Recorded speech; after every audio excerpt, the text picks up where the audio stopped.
ஆண்டவரும் இரட்சகருமான இயேசு கிறிஸ்துவின் ஈடு இணையற்ற நாமத்தில் அன்றன்றுள்ள அப்பம் வாசகர்களுக்கு எங்கள் அன்பின் வாழ்த்துக்கள். 2025 ஆண்டு நவம்பர் மாதம் 27 தேதி வியாழக்கிழமைக்குரிய தின தியானம். இன்றைய தலைப்பு கடினமான உபதேசம். யோவான் 6:60 சொல்லுகிறது, இது கடினமான உபதேசம், யார் இதை கேட்பார்கள் என்றார்கள். எளிதான உபதேசங்களும் உண்டு, கடினமான உபதேசங்களும் உண்டு. இரண்டுமே நமக்கு பிரயோஜனமானவைகள்தான். இயேசு சுகமாக்குகிறார், இயேசு அற்புதம் செய்கிறார், இயேசு விடுவிக்கிறார், இயேசு கண்ணீரை துடைக்கிறார் என்கிற உபதேசங்கள் எல்லாம் எளிதான உபதேசங்கள். அதே நேரம் ஒருவன் என்னை பின்பற்ற விரும்பினால் தன் சிலுவையை எடுத்துக்கொண்டு அனுதினமும் என்னை பின்பற்ற கடவன் என்றும், இடுக்கமான வாசல்கள் வழியாக உட்பிரவேசியுங்கள் என்றும் இயேசுவானவர் சொல்லும்போது அதை கடினமான உபதேசம் என்று சொல்லுகிறோம்.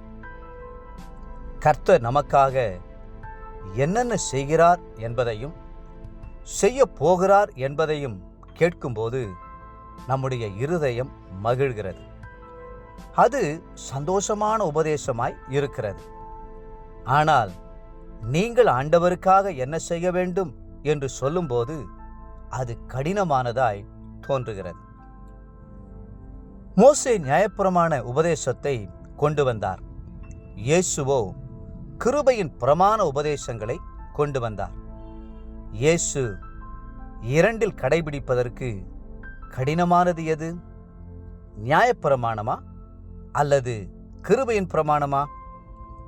நியாயப்பிரமாணம் விபச்சாரம் செய்யாதிருப்பாயாக என்று சொல்லுகிறது.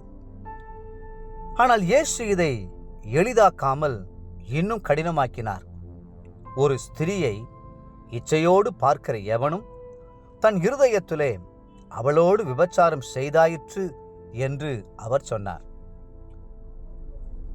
இது எத்தனையோ மடங்கு கடினமான உபதேசம். பழைய ஏற்பாட்டில் விபச்சார செயலுக்குத்தான் தண்டனை, புதிய ஏற்பாட்டிலோ விபச்சார எண்ணத்திற்கே தண்டனை. கண்ணுக்கு கண், பல்லுக்கு பல், ஜீவனுக்கு ஜீவன் என்பது பழைய ஏற்பாட்டு உபதேசம்.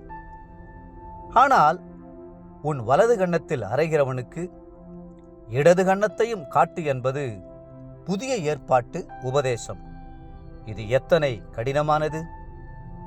இயேசு கடினமான உபதேசத்தை பிரசங்கித்த போது அவருடைய சீஷர்களில் அநேகர் அவருடனே நடவாமல் பின்வாங்கி போனார்கள் என்று யோவான் 6:66 வாசிக்கிறோம்.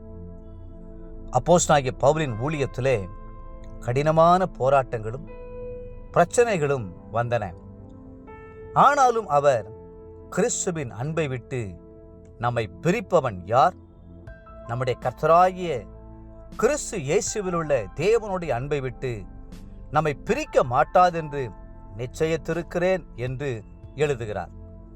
ரோமர் 8:36 மற்றும் 39 தேவ பிள்ளைகளே, உண்மையாய் கர்த்தரை நேசிக்கிறவர்களுக்கு அவருடைய அன்பு நிமித்தம் ஒன்றும் கடினமாக தெரிவதில்லை. எந்த கடினமும் அவருடைய அன்பை விட்டு நம்மை பிரிக்கவே முடியாது.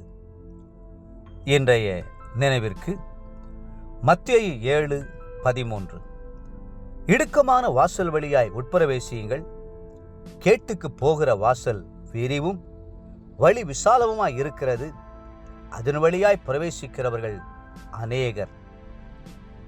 இன்றைய வேத வாசிப்பு காலை எசேக்கியேல் 30, 31 மற்றும் 32 அதிகாரங்கள், மாலை 1 பேதுரு 4 அன்புக்குரிய அன்றன்றுள்ள அப்பம் வாசகர்களே, மீண்டும் உங்களை வாழ்த்துகிறோம்.